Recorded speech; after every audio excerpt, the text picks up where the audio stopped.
तन्नो विद्युच्चं वरुणः तन्नो भोजनं तन्नो इन्द्रो बृहस्पतिः तन्नो विष्णुरुक्रमः नमो ब्रह्मणे नमः शिवाय त्वमेव प्रत्यक्षं ब्रह्मासि त्वमेव प्रत्यक्षं ब्रह्म वदिष्यामि रथं वदिष्यामि सत्यं वदिष्यामि तन्मामवतु तद्वक्तारमवतु अवतु माम् अवतु वक्तारम् ॐ शान्ति शान्ति शान्तिः सहनावतु सहनौ भुनक्तु सह वीर्यं करवावहै तेजस्विनावधीतमस्तु मा विद्विषावहै ॐ शान्ति शान्ति शान्तिः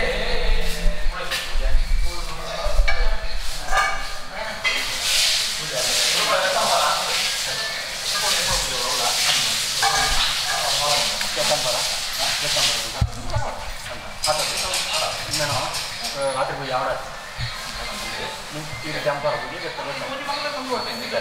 ಐದು ನೆಕ್ಸ್ಟ್ ಒಂದು ಮಾಡ್ಕೋತೀನಿ ಅವಳ ಸರಿ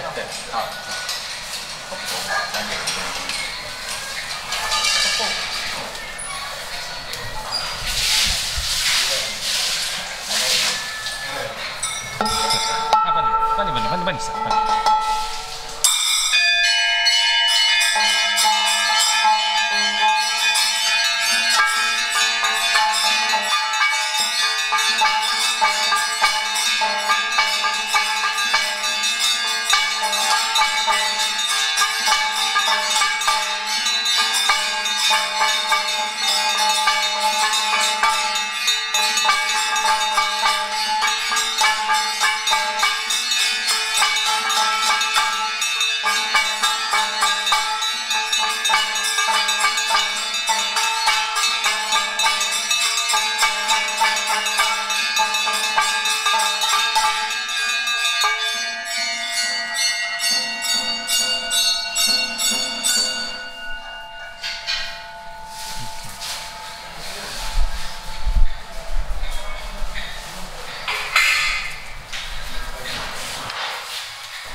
Aneಕ ರೂಪ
ಅಡಿದಾವರೆಗಳಿಗೆ ತಲೆಬಾಗಿ ಪೂಜ್ಯ ಸ್ವಾಮೀಜಿಯವರ ಪದತಲಗಳಲ್ಲಿ ಪೊಡಬಡಗಿ ಸೇರಿದ ಎಲ್ಲ ಸಜ್ಜನ ಮಹನೀಯರಿಗೆ ವಸಂತ ಸಂಜೆಯ ಶುಭ ವಂದನೆಗಳನ್ನು ತಿಳಿಸಿಕೊಂಡು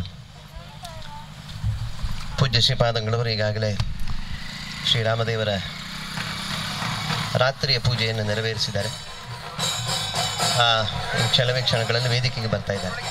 ಶ್ರೀಮಠದ ಆಹ್ವಾನವನ್ನು ಮನ್ನಿಸಿ ಕಾರ್ಯಕ್ರಮಕ್ಕೆ ಸೇರಿದ ಎಲ್ಲ ಸಜ್ಜನ ಮಹನೀಯರಿಗೆ ಒಂದೇ ಮಾತಿನಲ್ಲಿ ಪ್ರೀತಿಯ ಮತ್ತು ಆದರದ ಸ್ವಾಗತವನ್ನು ಬಯಸ್ತೇವೆ. ಪೂಜ್ಯರು ಆಗಮಿಸುವ ವೇಳೆಯಲ್ಲಿ ವಿದ್ವಾಂಸರಾದಂಥ ಕೊತ್ಪಾಡಿ ಕೃಷ್ಣರಾಜಾಚಾರ್ಯರು ವಸಂತ ಋತುವಿನ ಹಿನ್ನೆಲೆಯಲ್ಲಿ ಇಂಥ ಕಾರ್ಯಕ್ರಮಗಳನ್ನು ಮಾಡುವ ಔಚಿತ್ಯತೆಯ ಕುರಿತಾಗಿ 4 ಮಾತನ್ನು ಸಭೆಯ ಮುಂದೆ ಮಂಡಿಸುವವರಿದ್ದಾರೆ.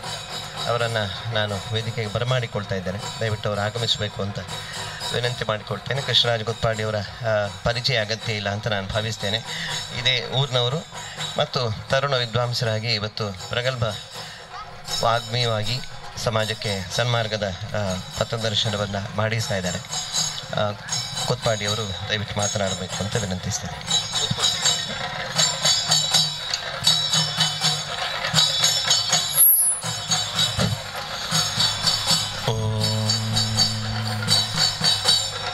ಜ್ಞಾನಾನಂದಮಯಂ ದೇವಂ ನಿರ್ಮಲಸ್ಫಟಿಕಾಕೃತಿಂ ಆಧಾರಂ ಸರ್ವವಿದ್ಯಾನಾಂ ಹಯಗ್ರೀವಮುಪಾಸ್ಮಹೇ. ಶ್ರೀ ಗುರುಭ್ಯೋ ನಮಃ. ಹರಿ ಓಂ. ಕ್ಷೇತ್ರ ದೇವತೆಯಾದ ಸುಬ್ರಹ್ಮಣ್ಯನ ಪದತಲದಲ್ಲಿ ಕೊಡಮಟ್ಟು ಉಡುಪಿಯ ರಜತ ಪೀಠಪುರದ 4 ಸ್ಕಂದಾಲಯಗಳಲ್ಲಿ ಮಾಂಗೋಡು, ತಾಂಗೋಡು, ಅರಿತೋಡು, ಮುಚ್ಚಿಲುಕೋಡು ಅನ್ನುವ ಭಾಗದಲ್ಲಿ ಒಂದು ಭಾಗವಾಗಿ ಈ ಮಾಂಗೋಡಿನ ಸ್ಥಳದಲ್ಲಿ ರೂಪ್ಯಪೀಠದ ವಿಶೇಷ ಸನ್ನಿಧಾನ ಇಲ್ಲಿ ನೆಲೆಸಿದೆ. ಈ ಸನ್ನಿಧಾನ ಬಹಳ ಪ್ರಾಚೀನವಾದದ್ದು ಅನ್ನೋದಂತೂ ನಮ್ಮ ಎಲ್ಲರಿಗೂ ತಿಳಿದ ಸಂಗತಿ. ಇಂಥ ಒಂದು ವಿಶಿಷ್ಟವಾದ ಸನ್ನಿಧಾನದಲ್ಲಿ ನಾವೆಲ್ಲರೂ ವಸಂತದ ಹಬ್ಬವನ್ನು ಆಚರಿಸಲಿಕ್ಕಾಗಿ ಗುರುಗಳನ್ನು ಮುಂದಿಟ್ಟುಕೊಂಡು ಒಂದಾಗಿದ್ದೇವೆ. ವಸಂತ ಅನ್ನುವಂಥದ್ದು 2 ಮಾಸಗಳಿಂದ ಕೂಡಿದ ಋತು. ಈ 2 ಮಾಸಗಳಿಗೂ ಕೂಡ ವಿಷ್ಣು ಮಧುಸೂದನ ಅನ್ನುವ 2 ಭಗವಂತನ ರೂಪಗಳನ್ನು ಜೋಡಿಸಿ ಈ ಸಂದರ್ಭದಲ್ಲಿ ಸೆಖೆ ಅನ್ನುವ ಕಾರಣಕ್ಕಾಗಿ ಬಾಯಾರಿಕೆಯನ್ನು ಪರಿಹರಿಸುವುದರ ಬಗ್ಗೆ, ನೀರು ಅನ್ನೋದು ಈ ಕಾಲದಲ್ಲಿ ವಿಶೇಷವಾಗಿ ತೃಷೆಯನ್ನು ಪರಿಹರಿಸಿದರೆ ಅವನು ಅದಕ್ಕಿಂತ ದೊಡ್ಡ ಕರ್ತವ್ಯವನ್ನು ನಿರ್ವಹಿಸಬೇಕಾಗಿಲ್ಲ ಅನ್ನುವಷ್ಟು ಅದಕ್ಕೆ ಮಹತ್ವ ಇದೆ. ಕಾರಣ ಏನು ಅಂದರೆ ಗೊತ್ತು, ಜೀವನ ಅಂತಲೇ ನೀರಿಗೆ ಮತ್ತೊಂದು ಹೆಸರು. ನೀರು ಅಂತ ಅನ್ನೋದು ಜೀವನವನ್ನು ನೀಡುತ್ತೆ, ಜೀವವನ್ನು ಉಳಿಸುತ್ತೆ. ಅದರಿಂದಾಗಿ ಅಂತಹ ವಸಂತದ ಕಾಲದಲ್ಲಿ ಎಲ್ಲ ಸಜ್ಜನರು ಒಂದೆಡೆಗೆ ಸೇರಿಕೊಂಡು ಭಗವಂತನ ತತ್ವಜ್ಞಾನವನ್ನು ಮತ್ತಿಷ್ಟು ಸಂತೋಷದ ಕೂಟವನ್ನು ಜೊತೆಗಿಟ್ಟುಕೊಂಡು ಅನುಭವಿಸುವಂತಹ ಅವಸರ ಇದು, ಸಂದರ್ಭ ಇದು. ಈ ಕಾರಣಕ್ಕಾಗಿ ಗುರುಗಳು ಈಗಾಗಲೇ ಶ್ರೀರಾಮನ ವಿಶೇಷ ಪೂಜೆಯನ್ನು ನಡೆಸಿದ್ದಾರೆ. ದಕ್ಷಿಣದ ಕಡೆಯಿಂದ ನಮ್ಮೆಲ್ಲರ ಪ್ರತಿನಿಧಿಯಾಗಿ ರಾಮನ ಸ್ಥಳದಲ್ಲಿ ನಿಂತು ದೇಶ ಸುಮಾರು 500 ವರ್ಷಗಳಿಂದ ಆ ನೆಲೆಯನ್ನು ಕಂಡುಕೊಳ್ಳಬೇಕು ಅಂತ ಮಾಡಿದ ಎಷ್ಟೋ ಜನರ ರಾತ್ರಿ ಹಗಲುಗಳ ಕನಸು, ಅದು ಶ್ರಮ ಈ ವರ್ಷದಲ್ಲಿ ಸಾರ್ಥಕಗೊಂಡಿದೆ.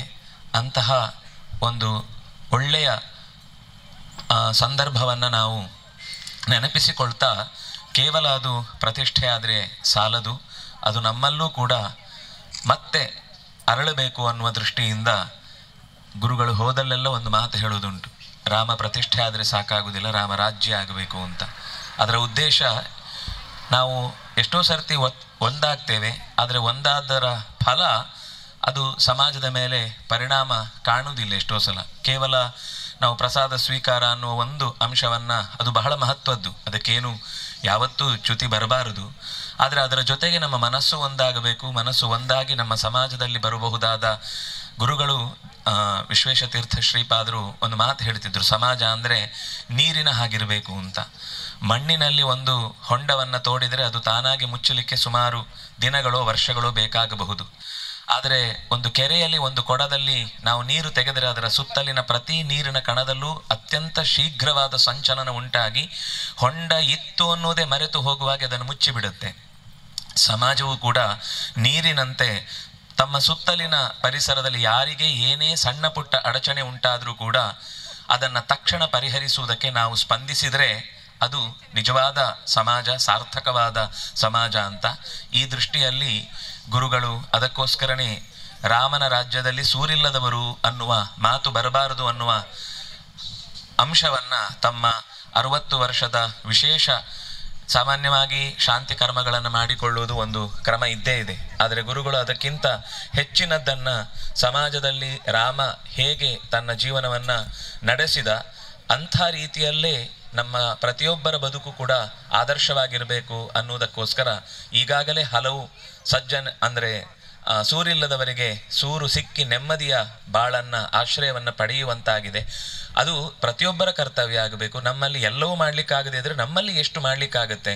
ಒಬ್ಬ ತಿಳಿವು ನೀಡುವುದಾದರೆ ತಿಳಿವು, ಸಹಾಯ ಹಸ್ತವನ್ನು ನೀಡುವುದಾದರೆ ಸಹಾಯ ಹಸ್ತ, ಪರಸ್ಪರ ಸಹಕಾರ ಅಂತ ಅನ್ನುವುದು ಸಮಾಜದ ಸಾಮರಸ್ಯಕ್ಕೆ ಕಾರಣವಾಗುತ್ತೆ. ಇದರಿಂದ ನಾವು ಎಷ್ಟೋ ಸರ್ತಿ ಸಮಾಜ ಸರಿಯಿಲ್ಲ, ಕಾಲ ಸರಿಯಿಲ್ಲ, ಕಲಿಕಾಲ ಅಂತ ಏನೇನೋ ಯಾವುದು ನಮಗೆ ವಾಪಸ್ಸು ಪ್ರತಿಕ್ರಿಯೆ ಕೊಡುವುದಿಲ್ಲವೋ ಅದರ ಬಗ್ಗೆ ಆಕ್ಷೇಪವನ್ನು ಅಥವಾ ದುಃಖವನ್ನು ತಾಳ್ತೇವೆ. ಆದರೆ ಅದು ಆ ಕಾಲ ನಾವೇ, ಆ ಸಮಾಜ ನಾವೇ, ಆ ಸಮಸ್ಯೆಗಳಿಗೆ ಮೂಲ ನಾವೇ ಅನ್ನುವುದನ್ನು ಮರೆತು ಹೊಣೆಗಾರಿಕೆಯನ್ನು ತಪ್ಪಿಸಿಕೊಳ್ಳುವ ಮಾತುಗಳನ್ನು ಆಡ್ತೇವೆ. ಆದರೆ ಅದು ಹಾಗಾಗದೆ ನಮ್ಮೆಲ್ಲರ ಪರಸ್ಪರ ಸಹಕಾರ ನಮ್ಮಲ್ಲಿಯೇ, ಯಾಕೆಂದರೆ ಎಲ್ಲರಿಗೂ ಒಳ್ಳೆಯದಾಗಲಿ ಅನ್ನುವ ಮಾತು, ಎಲ್ಲರೂ ಕೂಡ ಒಳ್ಳೆಯ ಸ್ಥಿತಿಯಲ್ಲಿ ಇದ್ದಾಗ ಪರಸ್ಪರ ಒಬ್ಬರ ಮೇಲೆ ಒಬ್ಬರಿಗೆ ಕೆಂಡ ಕಾರುವ ಅಥವಾ ಅಸೂಯೆ ಪಡುವ ಸಮಸ್ಯೆಗಳೇ ಬರುವುದಿಲ್ಲ. ಹಾಗಾಗಿ ಸರ್ವೇ ಭವಂತು ಸುಖಿನಃ ಅನ್ನುವ ಮಾತನ್ನು ಋಷಿಗಳ ಆಡಿದ್ದು ಕೂಡ ಈ ಕಾರಣಕ್ಕಾಗಿ ಅನ್ನುವ ದೃಷ್ಟಿಯಿಂದ ನಾವೆಲ್ಲರೂ ಕೂಡ ಇಂತಹ ಒಂದು ಒಳ್ಳೆಯ ಸಂದರ್ಭದಲ್ಲಿ ಗುರುಗಳ ಸನ್ನಿಧಾನದಲ್ಲಿ ಇದ್ದೇವೆ. ಗುರುಗಳು ತಮ್ಮ ಆಶೀರ್ವಚನದಲ್ಲಿ ಸದಾಶಯವನ್ನು ನಮ್ಮ ಮುಂದೆ ಪ್ರಸ್ತುತಪಡಿಸ್ತಾರೆ. ನಾವು ಅದಕ್ಕೆ ಹೃದಯ ಕೊಟ್ಟು ಅದರ ಪರಿಣಾಮವನ್ನು ಸಮಾಜದಲ್ಲಿ ಕಾಣುವ ತನಕವೂ ಆ ಮಾತು ನಮಗೆ ಮೆಂಟರಾಗಿ ಕೆಲಸ ಮಾಡಬೇಕು.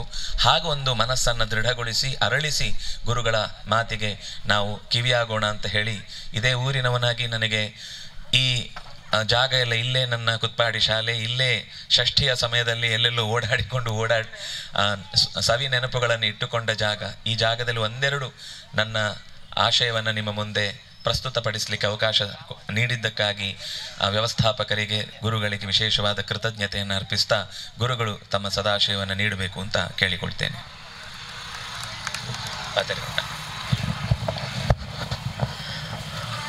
ಪೂಜ್ಯ ಶ್ರೀಪಾದಂಗಳವರು ಇದೀಗ ಅನುಗ್ರಹ ಸಂದೇಶವನ್ನು ನೀಡ್ತಾರೆ. ಇದೇ ಗ್ರಾಮದವರಾದಂಥ ರಾಜು ಅವರು ಒಂದು ಅಯೋಧ್ಯೆಯ ರಾಮನ ಕುರಿತಾಗಿ ಒಂದು ಕವನವನ್ನು ರಚಿಸಿದ್ದಾರೆ. ಅದನ್ನು ಪೂಜ್ಯ ಶ್ರೀಪಾದಂಗಳವರು ಬಿಡುಗಡೆಗೊಳಿಸಬೇಕು ಅಂತ ನೀವು ಮೇಲ್ ಬನ್ನಿ ವಿನಂತಿಸಿಕೊಳ್ತಾ ಇದ್ದಾರೆ. ಯಾರಾದರೂ ಫೋಟೋ ತೆಗಿರಪ್ಪ ಒಂದು.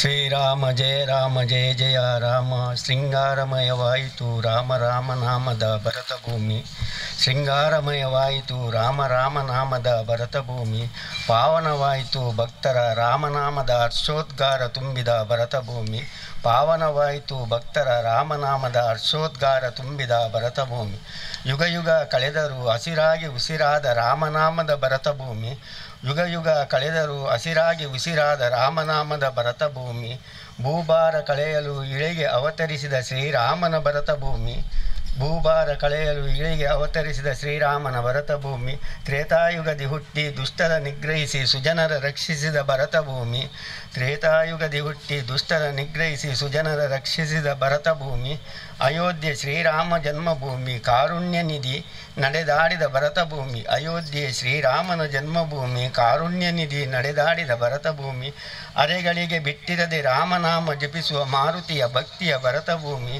ಭಕ್ತ ಜನರ ರಾಮನಾಮದ ಚಿರನೂತನವಾಗಿ ನೆಲೆಯಾದ ಭರತ ಭೂಮಿ, ಭಕ್ತ ಜನರಲ್ಲಿ ರಾಮನಾಮ ಚಿರನೂತನವಾಗಿ ನೆಲೆಯಾದ ಭರತ ಭೂಮಿ, ಶ್ರೀರಾಮ ರಾಮನಾಮ ಮುಗಿಲೆತ್ತರಕ್ಕೆ ವರ್ಷಧಾರೆಯಾಗಿ ಹರಿಸಿದೆ ಭರತ ಭೂಮಿ, ಶ್ರೀರಾಮ ರಾಮನಾಮ ಮುಗಿಲೆತ್ತರಕ್ಕೆ ವರ್ಷಧಾರೆಯಾಗಿ ಹರಿಸಿದೆ ಭರತ ಭೂಮಿ, ಅಂದು ಶ್ರೀರಾಮನ ಪಟ್ಟಾಭಿಷೇಕದ ಅಯೋಧ್ಯೆ ಭರತ ಭೂಮಿ, ಇಂದು ಭಕ್ತರ ಅಳಿಲ ಸೇವೆಯ ಅಯೋಧ್ಯೆ ಶ್ರೀರಾಮ ಮಂದಿರದ ಜ್ಯೋತಿ ಸ್ವರೂಪ ಭರತ ಭೂಮಿ, ಇಂದು ಭಕ್ತರ ಅಳಿಲ ಸೇವೆಯ ಅಯೋಧ್ಯೆ ಶ್ರೀರಾಮ ಮಂದಿರದ ಜ್ಯೋತಿ ಸ್ವರೂಪ ಭರತ ಭೂಮಿ, ಭಕ್ತಿ ಭಾವಕ್ಕೆ ಶ್ರೀಮಂತ ಬಡವ ಭೇದವಿಲ್ಲದೆ ರಾಮನಾಮದ ತಾರಕ ಮಂತ್ರದ ಭರತ ಭೂಮಿ, ಭಕ್ತಿ ಭಾವಕ್ಕೆ ಶ್ರೀಮಂತ ಬಡವ ಬೇರಿಲ್ಲದೆ ರಾಮನಾಮದ ತಾರಕ ಮಂತ್ರದ ಭರತ ಭೂಮಿ, ಇಂದು ಕೋಟಿ ಕೋಟಿ ಭಕ್ತರ ಹೃದಯ ತುಂಬಿದ ರಾಮನಾಮದ ಅಯೋಧ್ಯೆ ಶ್ರೀರಾಮ ಮಂದಿರ, ಇಂದು ಕೋಟಿ ಕೋಟಿ ಭಕ್ತರ ಹೃದಯ ತುಂಬಿದ ರಾಮನಾಮದ ಅಯೋಧ್ಯೆ ಶ್ರೀರಾಮ ಮಂದಿರ, ಶ್ರೀರಾಮ ನಡೆದಾಡಿದ ಪುಣ್ಯ ಭೂಮಿಯಲ್ಲಿ ತ್ರಿಮೂರ್ತಿ ಕುತ್ಪಾಡಿ ಕ್ಷೇತ್ರ ಸನ್ನಿಧಿ, ಶೃಂಗಾರಮಯವಾಯಿತು ಶ್ರೀರಾಮನಾಮದ ಭರತ ಭೂಮಿ, ಪಾವನವಾಯಿತು ಭಕ್ತರ ರಾಮನಾಮದ ಹರ್ಷೋದ್ಗಾರ ತುಂಬಿದ ಭರತ ಭೂಮಿ. ಶ್ರೀರಾಮಚಂದ್ರಾಯ ನಮಃ.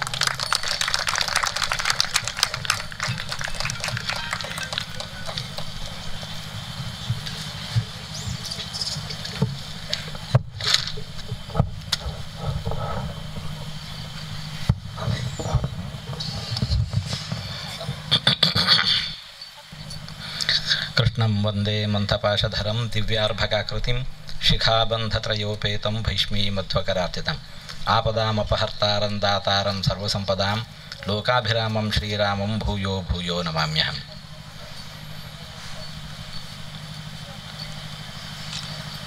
ಶ್ರೀರಾಮಚಂದ್ರನ ಅವತಾರದೊಂದಿಗೆ ಪ್ರಾರಂಭವಾಗತ್ತೆ ವಸಂತೋತ್ಸವ. ಚೈತ್ರದ ಪ್ರಥಮ ದಿನದಂದು ಮೊದಲುಗೊಂಡು ವೈಶಾಖದ ಕೊನೆಯ ತನಕ ವಸಂತೋತ್ಸವ.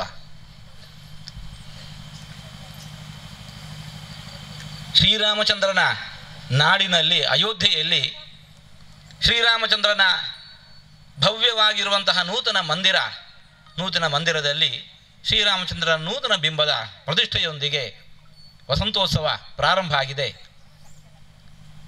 ಆ ವಸಂತೋತ್ಸವ ನಮ್ಮ ಬದುಕಿನಲ್ಲಿ ನಿರಂತರ ಇರಲಿ ಅಂತ ನಾವು ಪ್ರಾರ್ಥಿಸ್ತಾ ಇದ್ದೇವೆ. ರಾಮನ ಪ್ರತಿಷ್ಠೆ ಸ್ಥಾವರವಾಗಿರತಕ್ಕಂತಹ ಆ ಮಂದಿರದೊಳಗೆ ಪ್ರತಿಷ್ಠೆ ಮಾತ್ರ ಆದರೆ ಸಾಲದು, ನಮ್ಮ ನಿಮ್ಮೆಲ್ಲರ ಹೃದಯದಲ್ಲೂ ಕೂಡ ರಾಮನ ಪ್ರತಿಷ್ಠೆ ಆಗಬೇಕು. ನಿಮ್ಮೆಲ್ಲರ ಹೃದಯ ಅದು ರಾಮ ಮಂದಿರವಾಗಬೇಕು. ಆ ದಿಸೆಯಲ್ಲಿ ನಾವೆಲ್ಲರೂ ಕೂಡ ನಿರಂತರವಾಗಿ ಭಗವತ್ ಚಿಂತನೆಯನ್ನು ನಡೆಸಬೇಕು. ರಾಮನ ಗುಣಗಳನ್ನು ನಾವು ಮೈಗೂಡಿಸಿಕೊಳ್ಳಬೇಕು. ನಮ್ಮ ಮುಂದಿನ ತಲೆಮಾರಿನಲ್ಲಿಯೂ ಕೂಡ ನಮ್ಮ ಮಕ್ಕಳನ್ನೂ ಕೂಡ ರಾಮ ಮಂದಿರವನ್ನಾಗಿ ನಾವು ಮಾಡಬೇಕು. ಹಾಗಾದಾಗ ನಮ್ಮ ಬದುಕಿನ ಉದ್ದಕ್ಕೂ ಕೂಡ ವಸಂತ. ಶ್ರೀರಾಮಚಂದ್ರನ ಅವತಾರ ನಮ್ಮ ಹೃದಯದಲ್ಲಿ, ನಮ್ಮ ಮಕ್ಕಳ ಹೃದಯದಲ್ಲಿ ನಿರಂತರವಾಗಿ ಆಯಿತು ಅಂತಂದರೆ ಆವಾಗ ನಿತ್ಯ ನಿರಂತರ ವಸಂತ ಉತ್ಸವವನ್ನು ಆಚರಿಸ್ತಾ ಇದ್ದೇವೆ.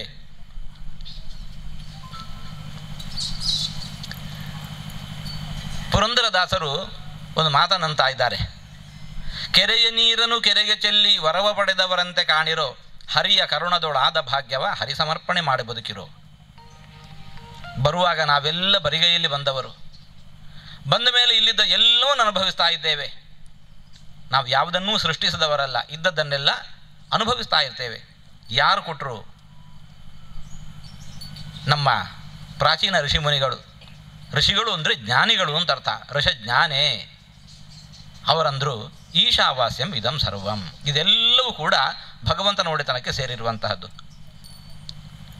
ತೇನ ತ್ಯಕ್ತೇನ ಭುಂಜೀಥಾಹ. ಹಾಗಾಗಿ ನಾವಿದನ್ನೆಲ್ಲ ಅನುಭವಿಸುವಾಗ ನಮಗೆ ಯಾರು ಏನು ನೀಡಿದ್ದಾರಲ್ಲ, ಕೆರೆಯ ನೀರನ್ನು ಕೆರೆಗೆ ಚೆಲ್ಲಿ ವರವ ಪಡೆದವರಂತೆ ಕಾಣಿರೋ, ಹರಿಯ ಕರುಣದಳು ಆದ ಭಾಗ್ಯವ ಹರಿ ಸಮರ್ಪಣೆ ಮಾಡಿ ಬದುಕಿರೋ.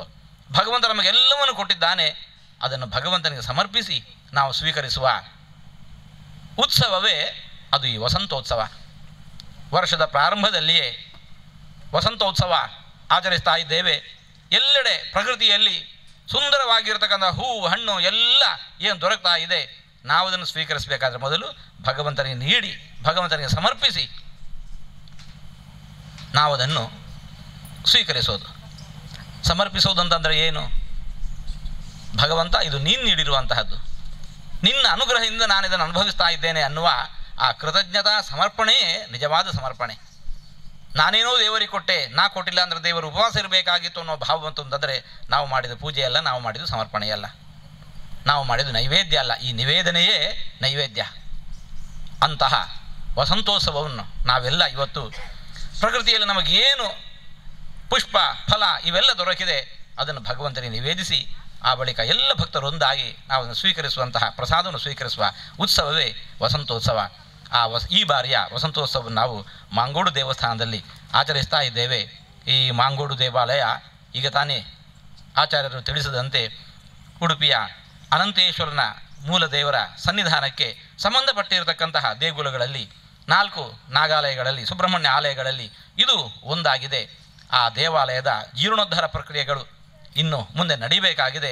ಅಷ್ಟಮಂಗಲ ಪ್ರಶ್ನೆ ಚಿಂತನೆ ಎಲ್ಲವೂ ಕೂಡ ನಡೆದು ಇನ್ನೇನು ಕೆಲವೇ ದಿವಸದಲ್ಲಿ ಅಲ್ಲಿ ಹೇಳಿರತಕ್ಕಂತಹ ಪರಿಹಾರ ಕ್ರಿಯೆಗಳೆಲ್ಲವೂ ಕೂಡ ಪ್ರಾರಂಭ ಆಗ್ತಾವೆ. ಮುಂದಿನ ಈ ಜೀರ್ಣೋದ್ಧಾರದ ಪ್ರಕ್ರಿಯೆ ಅವೆಲ್ಲ ನಡೆಯಬೇಕು.